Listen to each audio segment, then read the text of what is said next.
12 제자 중 하나로서 디도모라 불리는 도마는 예수께서 오셨을 때 함께 있지 아니한지라. 다른 제자들이 그에게 이르되 우리가 주를 보았노라 하니 도마가 이르되 내가 그의 손에 못 자국을 보며 내 손가락을 그 못 자국에 넣으며 내 손을 그 옆구리에 넣어 보지 않고는 믿지 아니하겠노라 하니라. 8일을 지나서 제자들이 다시 집 안에 있을 때에 도마도 함께 있고 문들이 닫혔는데 예수께서 오사 가운데 서서 도마에게 이르시되 내 손가락을 내밀어 내 손을 보고 내 손을 내밀어 내 옆구리에 넣어 보라. 그리하여 믿음 없는 자가 되지 말고 믿는 자가 되라. 도마가 대답하여 이르되 나의 주님이시요 나의 하나님이시니이다. 예수께서 이르시되 너는 나를 본고로 믿느냐? 보지 못하고 믿는 자들은 복되도다 하시니라. 예수께서 제자들 앞에서 이 책에 기록되지 아니한 다른 표적도 많이 행하셨으나 오직 이것을 기록함은 너희로 예수께서 하나님의 아들 그리스도이심을 믿게 하려 함이요 또 너희로 믿고 그 이름을 힘입어 생명을 얻게 하려 함이니라. 아멘. 지금도 살아계셔서 우리를 인도하시고 우리의 기도에 응답해 주시는 하나님 아버지, 이 시간도 기록된 말씀을 통하여서 생명을 얻게 하시는 하나님의 음성을 우리의 마음에 담기를 원합니다. 이 말씀대로 한 주간도 승리의 삶을 살아갈 수 있도록, 믿는 자로서의 바른 삶을 살아갈 수 있도록 성령 하나님이 이곳에 친히 임하셔서 예배를 드리는 저들의 마음 가득히 말씀으로 담아 주시옵소서. 변화되게 해 주시옵소서. 오직 주님만을 바라보며 주님만을 의지하며 이 시대에 참된 예수꾼으로 살아가는 저들이 되게 해 주시옵시고, 하나님의 은혜가 가득한 성령 충만한 극동 공동체 되게 해 주시옵소서. 말씀을 들을 때에 우리 안에 있는 나쁜 질병들이 떠나가게 해 주시옵시고, 근심이 사라지게 해 주시옵시고, 오직 성령님만이 역사하는 은혜의 말씀이 되게 해 주시옵소서. 우리의 구원자 되신 예수님의 이름으로 기도하옵나이다. 아멘. 교회 오면은, 교회에서는 성경은 우리들에게 믿음을 강조합니다. 우리가 무엇으로 구원을 얻었습니까? 오직 믿음으로 우리는 구원을 받았습니다. 그렇다면은 구원을 받은 우리는 무엇으로 살아야 됩니까? 역시 믿음으로 살아야 됩니다. 믿음장이라고 말하는 히브리서 11장은 이렇게 시작을 하고 있습니다. 히브리서 11장 1절부터 3절에 있는 말씀에 보면은 믿음은 바라는 것들의 실상이요 보이지 않는 것들의 증거니 선진들이 이로써 증거를 얻었느니라. 믿음으로 모든 세계가 하나님의 말씀으로 지어진 줄을 우리가 아나니 보이는 것은 나타난 것으로 말미암아 된 것이 아니니라. 우리는 세상을 하나님이 창조해 주신 것을 믿습니다. 알고 있습니다. 우리가 창조 그 순간에 하나님께서 세상을 만드실 그때에 우리는 보지 아니했습니다. 그런데 어떻게 우리가 알 수 있습니까? 믿음으로 알 수 있습니다. 오늘 본문은 예수님께서 부활하신 이후에 일어난 한 사건을 기록하고 있습니다. 예수님께서 부활하신 이후에 제자들이 있는 곳에 나타나셨습니다. 그때 그 자리에 도마는 없었습니다. 성경을 살펴보게 되면 예수님이 제자들을 만날 때마다 그 자리에 도마라고 하는 제자가 없었습니다. 제자들이 뒤에 온 도마에게 너 어디 갔다 왔니? 예수님이 부활하셨는데, 그럴 때 도마의 대답이 나는 믿을 수 없다. 내가 내 손으로 못 박히신 주님의 그 손을 만져보고 옆구리에 찔린 그 장자국을 내가 만지지 않고는 내가 믿을 수 없다. 그럴 때에 예수님께서 그 자리에 나타나셨습니다. 도마야, 내 내 손에 못 자국을 만져보아라. 내 옆구리에 장 자국을 만져보아라. 그럽니다. 그러면서 주님께서 하신 말씀이 믿음 없는 자가 되지 말고 믿는 자가 되라. 이 말씀을 들었을 때에 도마가 그 이전에 내가 만져보지 않고 내가 만나지 않고는 믿을 수 없다고 했던 이 도마가 놀란 고백을 합니다. 나의 주여, 나의 하나님이십니다. 그러면서 도마는 주님을, 그 주님의 손, 그 못 조국 난 손을 만지지 못합니다. 고백합니다. 나의 하나님이십니다. 우리가 이것을 그냥 나의 하나님이십니다, 그렇게 했을까요? 주님을 만나지 않고는, 부활의 주님을 만나지 않았을 때는 나는 믿을 수가 없다, 내가 만져보아야 된다, 그렇게 자신만만하게 했던 이 도마에게 주님이 나타나셔서 말씀하십니다. 믿음 없는 자가 되지 말고 믿는 자가 되어라. 이 음성을 들었을 때 도마의 이 고백이 어떤 고백이었을까요? 참 하나님이십니다. 이 고백을 듣고 난 이후에 예수님께서 20장 29절 말씀에 이렇게 말씀하십니다. 예수께서 이르시되 너는 나를 본고로 믿느냐? 보지 못하고 믿는 자들은 복되도다. 복되도다. 성도 여러분, 우리들이 어떻게 우리의 남은 삶을 믿음의 사람으로 살아갈 수 있을까요? 도마처럼 의심하는 것이 아니라 우리의 남은 삶을, 그것이 언제인지 얼마인지 모르지만은 남아있는 삶을 믿음으로 어떻게 살아갈 수 있을까? 저는 오늘 본문에 있는 이 말씀을 통하여서 두 가지를 살펴보기를 원합니다. 우리가 믿음으로 살아가기 위하여서 무엇을 해야 되는가? 그 첫 번째는 우리의 마음에 잘못된 의심을 없애야 됩니다. 우리의 마음 안에 잘못된 이 의심을 매일매일 없애야 됩니다. 세렌 키에르케카르라는 철학자가 이런 글을 썼습니다. 예수 믿는 사람들이 이런 생각을 가진다는 것입니다.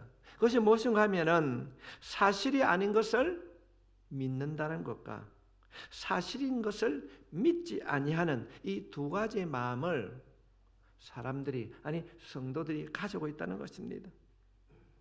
진리가 아닌 것을 무조건 믿는 것은 맹신입니다. 그것은 믿음이 아닙니다. 우리는 어떤 것을 믿기 전에 반드시 그것이 참인지 진리인지를 살펴봐야 됩니다. 성경은 믿기 전에 그것이 참인지 진리인지 의문을 가지고 알아보는 것을 부정하지 않습니다. 오히려 권장을 하고 있습니다. 그래서 사도 바울은 고린도후서 13장 5절 말씀에 너희는 믿음 안에 있는가 너희 자신을 시험하라. 자신을 시험하고 너희 자신을 학정하라. 내가 믿는 것이 참인가 거짓인가 알아보라는 것입니다. 진리인가 아닌가를 알기 위하여서 우리에게 마음에 의문을 품는 것은 좋은 일입니다. 정말로 제가 연초연합에 있다가 신현지 기독교 연합에 오니까 교회가 너무 많아요. 어떤 교회가 진짜인가? 우리는 진리를 발견하고 그 진리를 따라서 살아야 될 줄로 믿습니다. 믿음으로 하나님을 만났음에도 불구하고 그분이 기록한 말씀을 내 마음에 맞는 것은 받아들이고 내 마음에 맞지 않는 것은 배척하고 의심을 하는 것이 오늘날 성도들의 모습입니다. 이런 믿음은 그 안에 성령님이 거하지 않습니다. 믿음은 신앙생활뿐 아니라 이 땅을 살아가면서도 우리에게 반드시 필요합니다. 믿음은 사랑에도 필요합니다. 믿음이 없으면 결코 상대방을 사랑할 수 없습니다. 하나님도 사랑할 수 없고 사람도 사랑할 수 없습니다. 성도 여러분, 사랑한다고 말하면서도 믿음이 없다면 어떻게 하시겠습니까? 우리들이 이 땅을 살아가면서 사람을 의심하게 되면 마음에 미움이 생깁니다. 미래를 의심하게 되면 걱정에 사로잡히게 됩니다. 하나님을 의심하게 되면 우리는 불신하게 빠지게 되는 겁니다. 믿음이 없으면 기도하면서도 응답을 기다리지 않습니다. 그래서 결국 의심은 우리의 신앙생활이나 우리의 인생을 파괴합니다. 그래서 우리 이 땅을 살아가면서 무엇을 해야 되는가? 우리 마음에 있는 의심을 없애야 될 줄 믿습니다. 오늘 이 말씀을 들으므로 이런 마음 속에, 때로 여러분 생각 속에 남아있는 이 잘못된 의심이 예수 그리스도 이름으로 선포하노니 떠날지어다. 성경은 우리의 마음에 이 의심이 찾아오는 이유를 두 가지로 설명하고 있습니다. 하나는 부정적인 유혹입니다. 부정적인 유혹. 인류의 가장 큰 비극이 아담과 하와의 타락이었습니다. 하와가 그 마음에 하나님에 대한 의심에서부터 시작이 되었다고 성경은 말하고 있습니다. 왜 하와는 자신을 지은 그 하나님을 의심하게 되는가? 그 이유는 사탄의 유혹이었습니다. 어느 날 뱀의 모습으로 찾아온 이 사탄이 하와에게 부정적인 생각을 갖게 합니다. 그 이전까지는 아무런 문제가 없었어요. 하와는 동산에 있는 모든 선악과를 제외한 모든 실과를 먹을 수 있었습니다. 부족함이 없었습니다. 그때 그날 뱀이 찾아와서 말합니다. 그것이 창세기 3장 1절에 있는 말씀입니다. 그런데 뱀은 여호와 하나님이 지으신 들 짐승 중에 가장 강교하니라. 뱀이 여자에게 물어 이르되 하나님이 참으로 너희에게 동산 모든 나무 열매를 먹지 말라 하시더냐. 아주 교모한 질문을 합니다. 사탄은 하나님의 말씀을 살짝 비틀어서 하와에게 묻습니다. 하나님의 사실을 우리가 2장 16절부터 17절 있는 말씀에 보게 되면 다 모든 것은 임의로 먹되 선악을 알게 하는 나무의 열매는 먹지 말라. 내가 먹는 날에는 반드시 죽으리라. 그런데 사탄이 어떤 얘기해야 됩니까? 정말로 먹지 말라 하더냐? 모든 나무의 열매를 먹지 말라 하시더냐? 이 교묘한 질문에 하와는 넘어갑니다. 여자가 뱀에게 말하되 동산 나무의 열매를 우리가 먹을 수 있으나 동산 중앙에 있는 나무의 열매는 하나님의 말씀에 너희는 먹지도 말고 만지지도 말라 너희가 죽을까 하노라 하셨느니라. 먹지 말라. 내가 먹는 날에는 반드시 죽으리라. 그랬는데 바뀝니다. 먹지도 말고 만지지도 말라 너희가 죽을까 하노라. 하나님께서는 만지지도 말라는 말을 한 적이 없습니다. 이미 그 말을 듣는 순간 하와에게는 하나님에 대한 섭섭한 마음이 있었어요. 의심이 생기기 시작합니다. 너희가 죽을까 하노라. 하나님께서는 반드시 죽으리라. 이 본문에서 보여주는 것은 사탄으로 인하여서 하와의 마음에 하나님을 의심하기 시작했습니다.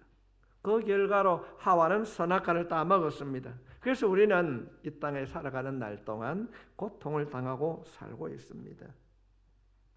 어떻게 해서 이런 일이 일어났는가? 하와의 마음속에 아주 작은 하나님에 대한 의심이었습니다. 그런데 성도 여러분, 놀라운 사실은 오늘도 이 타락의 사건은 저와 여러분의 삶의 현장에서 그대로 반복되고 있다는 사실입니다. 여러분의 과거를 한번 살펴보십시오. 이전에는 관계가 아주 좋았습니다. 친밀했고 사랑했습니다.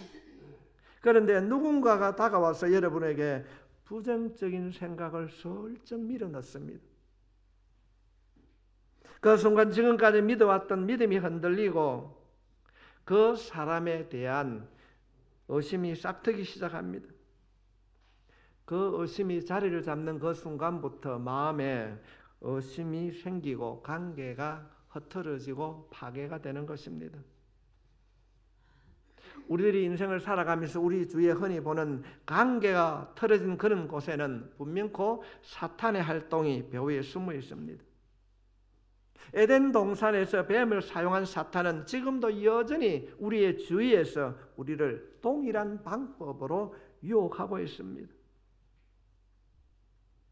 부정적인 사람을 통해 사탄은 우리의 마음에 의심의 씨앗을 뿌리고 있습니다. 혹시 여러분 가운데에 사람과의 관계가 단절되어서 힘들어하는 분이 계십니까? 그렇게 사랑했는데, 서로 의지했는데 지금은 그렇게 멀어져 있다고 한다면 한번 여러분의 자신을 조용히 한번 돌아보십시오. 기도하면서 정신을 차리고 살펴보십시오. 거기에는 누군가가 다가와서 당신에게 부정적인 말을, 부정적인 생각을 집어넣었을 것입니다. 우리는 이것을 알아야 됩니다. 부정적인 의심은 그냥 우연히 저절로 탄생되는 것이 아닙니다. 신앙에 대한 회의, 사람에 대한 의심은 저절로 찾아오는 것이 아닙니다. 우리를 파멸시키려고 하는 사탄의 유혹이 있습니다. 지금도 끊임없이 사탄은 우리의 마음에 하나님에 대한 의심과 사람에 대한 불신을 심어주고 있습니다. 우리는 이 사실을 알아야 됩니다. 우리는 이것을 바르게 깨달으면 우리 자신이 스스로 자신의 마음을 돌아보고 사탄이 심어놓은 이 의심을 주개로 날마다 지워야 됩니다. 날마다 지워야 됩니다. 그래야 우리가 남은 삶을 믿음으로 살아갈 수 있는 것입니다. 우리가 믿음의 삶을 살기 위하여서는 우리의 마음에 부정적인 의심을 지워야 합니다. 그 중에 하나가 사탄이 뿌려놓은 이 부정적인 유혹입니다. 부정적인 유혹. 또 하나는 마음에 의심이 생기는 이유는 어려운 환경입니다.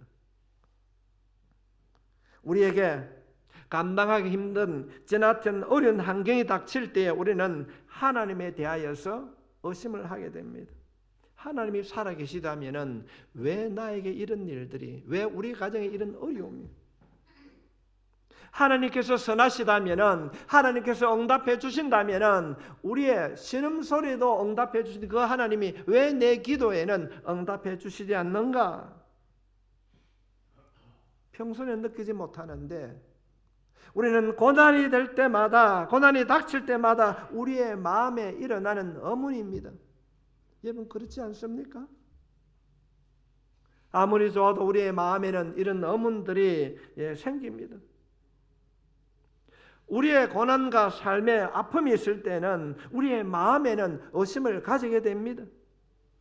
예수님께서 이 땅에 칭찬할 사람이 많지만은 사람이 낳은 자 중에 가장 큰 자라고 말한 사람이 세례 요한입니다. 그는 믿음의 사람이었습니다.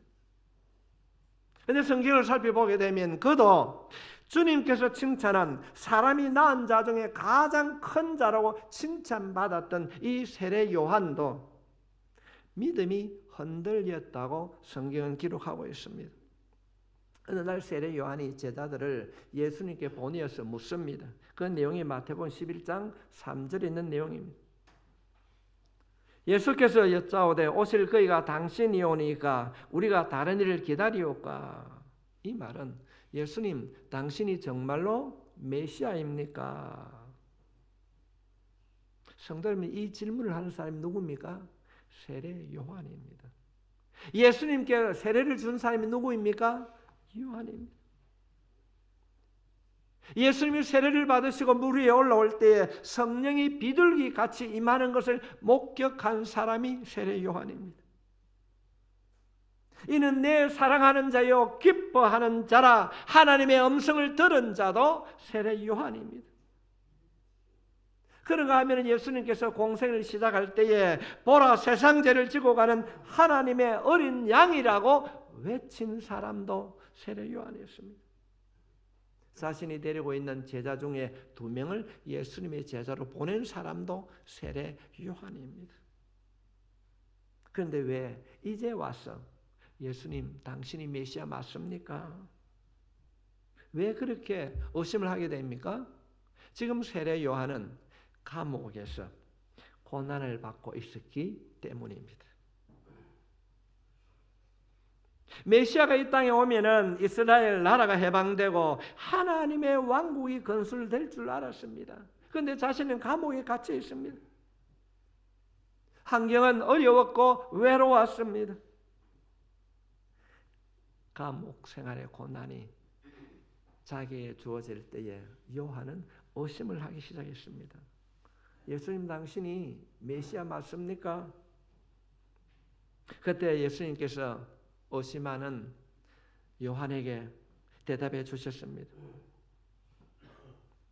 이 세례 요한이 예수님의 그 음성을 듣고 자신의 마음 안에 있는 이 의심을 지우개로 지우기 시작합니다.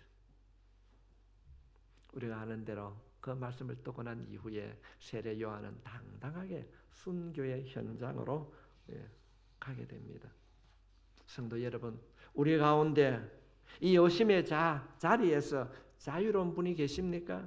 목사님, 나는 의심 절대 안 합니다. 하나님 믿습니다. 자신할 수 있습니까? 고난이 오면 우리는 우리의 믿음이 약해지고 흔들립니다. 이것이 우리의 모습입니다. 이것이 인간의 연약함입니다. 사탄이 우리의 마음에 의심을 뿌리고 인생의 고난이 오면 우리의 믿음은 흔들리게 됩니다. 우리는 이 사실을 바르게 알아야 됩니다. 그래서 우리는 매일매일 믿음이라고 하는 지우개를 들고 기도라는 지우개를 들고 우리의 마음에 찾아오는 이 사탄의 유혹으로부터 인생의 고난으로부터 생기는 의심을 날마다 지워야 될 줄 믿습니다. 믿음의 지우개, 기도의 지우개. 이것을 지우기 위하여서 우리가 새벽마다 기도하는 거예요. 그래서 말씀을 큐티하고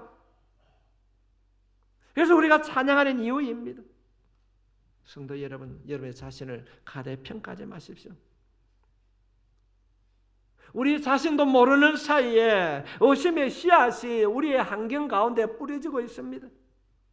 우리는 이것을 바르게 깨닫고 매일 그것들을 기도의 지우개로, 말씀의 지우개로 지워야 될 줄 믿습니다. 의심을 지우는 것입니다. 우리의 남은 인생을 믿음으로 살기 위하여서는 우리의 마음에 뿌려진 이 부정적인 의심을 날마다 지워야 될 줄 믿습니다.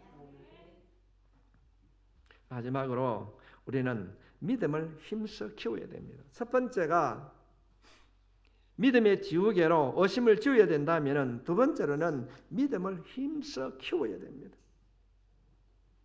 오늘 본문은 믿음을 키우는 세 가지 방법을 우리에게 제안하고 있습니다. 그 첫 번째가 믿음의 사람들과 함께하는 것입니다. 성도 여러분, 도마가 왜 주님을 의심합니까? 왜 부활의 주님을 의심하고 있습니까? 성경은 그 이유를 분명하게 가르치고 있습니다. 도마가 부활하신 예수님을 믿지 못하는 이유는 무엇인가? 딱 하나입니다. 제자들과 함께 있지 않았기 때문에 그렇습니다. 본문 앞에서 예수님은 제자들에게 안식구 첫날 제자들에게 나타나셨습니다. 그 자리에 도마가 없었습니다. 성경은 도마가 왜 그 자리에 없었는지 이유는 말하지 않고 있지만은 그 자리에 도마가 없었다는 것을 강조하고 있습니다. 20장 24절 말씀에 12 제자 중에 하나로서 디두모라 불리는 도마는 예수께서 오셨을 때에 함께 제자들과 함께 있지 아니한지라. 단순한 보고 같지만은 아닙니다. 도마가 그 자리에 없었음을 강조하고 있습니다. 성도 여러분, 믿는 우리들에게는 각자 있어야 할 자리가 있습니다. 제가 목회를 하면서 여러 사람들을 만나게 됩니다. 토요일 날 제가 삼성호텔에 어떤 분의 결혼식이 있어서 잠시 들렸어요. 한 2, 3분 있다가 왔는데 거기 멀찍이 앉아있는 사람들을 바라봤습니다. 그들은 지금 이제 예수를 믿지 않았습니다. 공통점이 뭔가?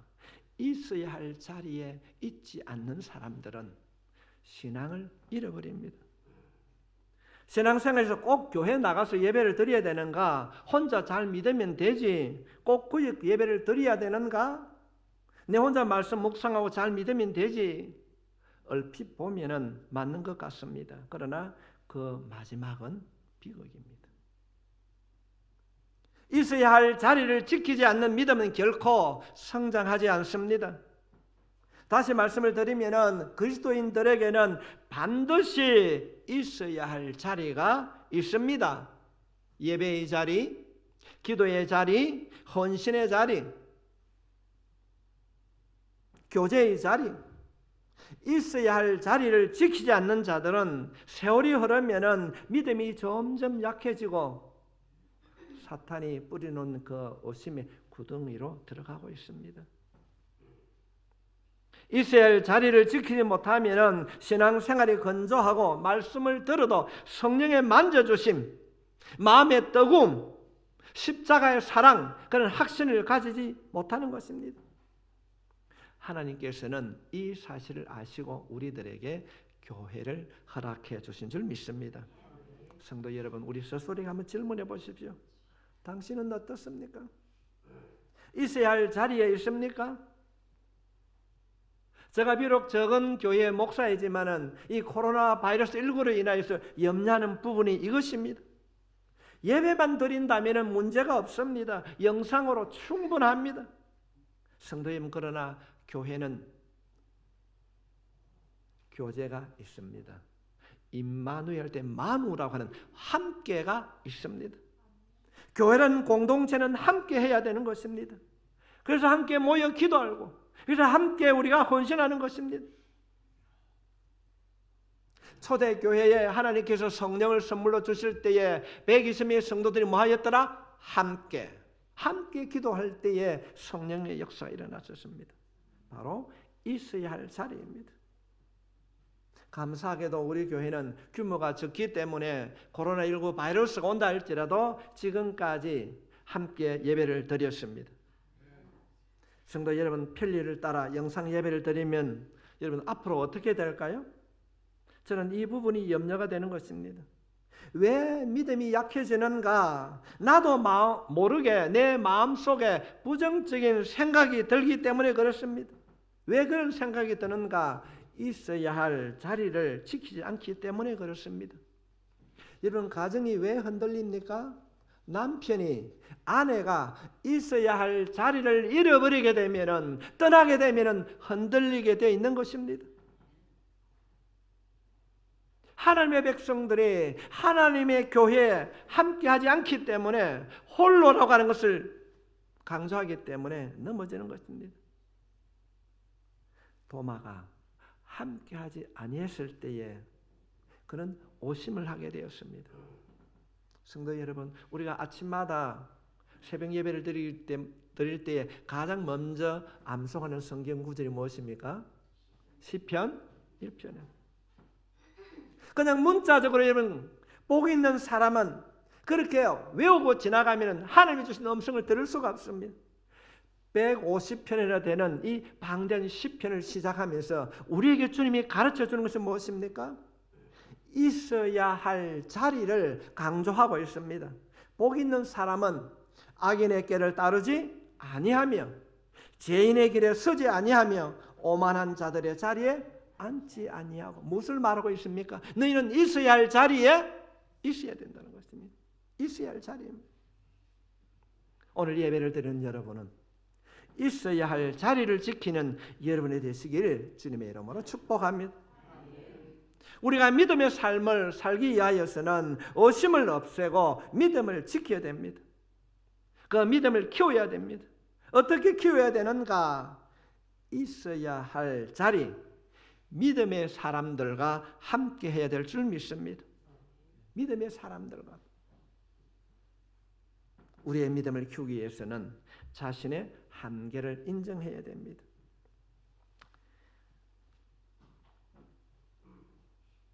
도마의 이야기를 들어보십시오. 25절 말씀에 다른 제자들이 그에게 이르되 우리가 주를 보았나라 하니 도마가 이르되 내가 그의 손에 못자국을 보며 내 손가락을 그 못자국에 넣으며 내 손을 그 옆구리에 넣어보지 않고는 믿지 아니하겠노라 하니라.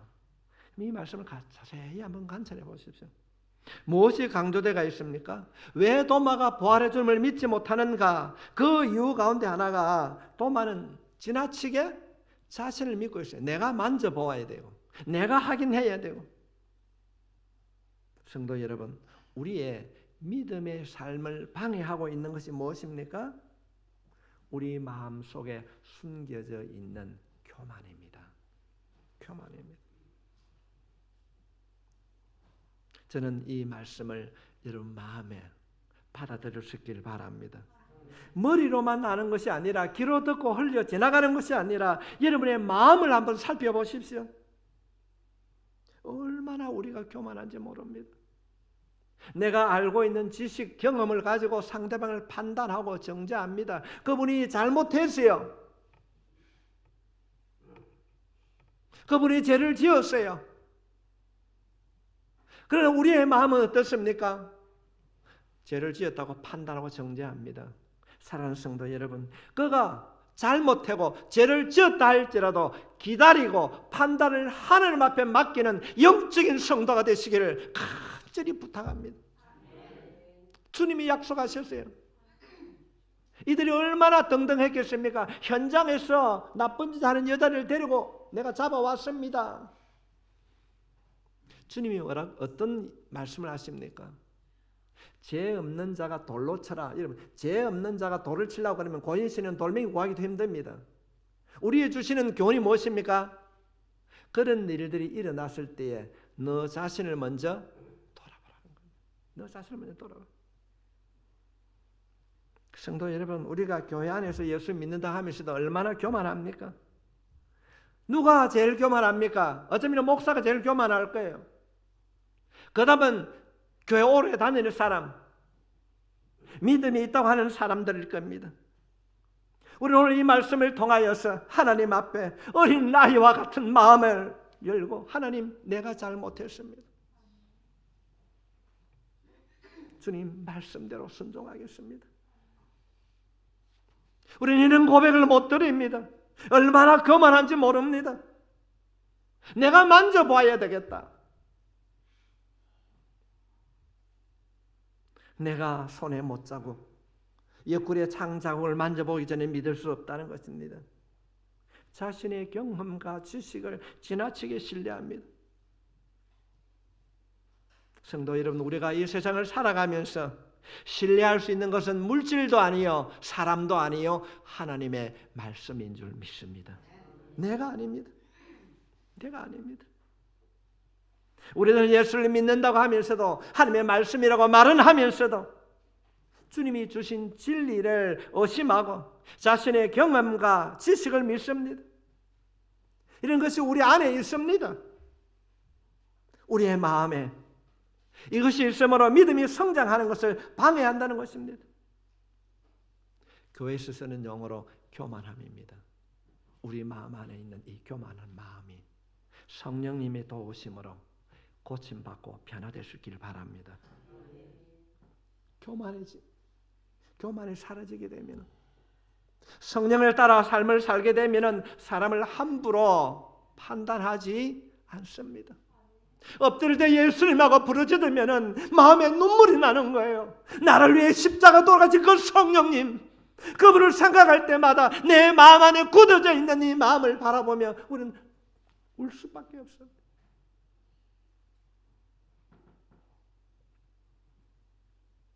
우리가 모르는 일들이 얼마나 많은지 모릅니다. 이 사실을 인정하게 될 때 우리는 겸손해지는 것입니다. 솔로몬의 권면입니다. 잠언 3장 5절 말씀에 너는 마음을 다하여 여호와를 신뢰하고 내 명철을 의지하지 말라. 그렇습니다. 오늘 예배를 드리는 여러분 모두가 하나님 앞에 겸손할 수 있기를 주님의 이름으로 부탁합니다. 어떻게 믿음을 키울 수 있는가? 믿음의 삶을 살기 위해서는 우리 마음 안에 있는 이 의심을 지어야 하고 하나님의 사람과 함께 해야 하고 있어야 할 자리를 지켜야 되는 것입니다. 또한 하나님 외에 자기 자신을 지나치게 신뢰하지 말아야 됩니다. 이 일들이 이루어질 수 있도록 기도해야 합니다. 마가복음 9장에 보면은 아름다운 이야기가 나옵니다. 지난 금요일 날 우리가 철학 기도회 때 선택했던 본문입니다. 아들이 귀신이 들려서 아버지가 아들을 고치기 위하여서 예수님께 찾아오셔서 부탁합니다. 예수님, 우리 아들을 고칠 수 있으면 좀 고쳐주십시오. 그래 합니다. 아버지가 가질 수 있는 이야기입니다. 이럴 때 예수님께서 이 아버지의 말을 듣고 책망하듯이 말씀하십니다. 무슨 말을 그렇게 하느냐? 할 수 있거든 무슨 말이냐? 믿는 자에게는 능치 못할 일이 없느니라. 그럴 때 이 아버지가 그렇게 합니다. 내가 믿나이다. 나의 믿음 없음을 도와주셨어. 나의 믿음 없음을 도와주셨어. 정말로 우리들은 노심이 많은 자들입니다. 믿음이 없는 자들입니다. 성도 여러분, 믿음도 하나님이 주시는 선물입니다. 주님, 나의 믿음 없음, 나의 약함을 도와주세요. 이 아버지의 이 믿음의 고백을 듣고 주님이 아들의 병을 고쳐주셨습니다. 아들의 문제를 아버지의 믿음을 보시고 고쳐주셨습니다. 여러분의 믿음을 보시고 여러분의 자녀가 잘 때는 복을 누리기를 주의 이름으로 축원합니다. 성도님, 그렇다면 이 아버지처럼 믿음을 달라고 기도하십시오. 믿음은 우리의 인생을 결정합니다. 믿음으로 하나님이 이 땅을 지으신 줄 믿습니다. 믿음으로 하나님께서 내 기도 응답해 주신 걸 믿습니다. 믿음으로 구원을 얻었습니다. 무엇으로 사는가? 우리는 믿음으로 살아가는 자입니다. 어떻게 믿음으로 삶을 살아갈 수 있는가? 마음에 찾아오는 이 의심을 날마다 말씀과 기도의 지우개로 지워야 됩니다. 그리고 순종으로 믿음을 키워야 합니다. 여러분의 자신의 자리를 지키고 자신의 한계를 인정하고 겸손하게 기도할 때에 하나님 나에게 믿음을 주십시오. 이럴 때에 우리의 남은 인생이 하나님의 인도하심을 따라 행복하게 이루어질 줄 믿습니다. 기도하겠습니다.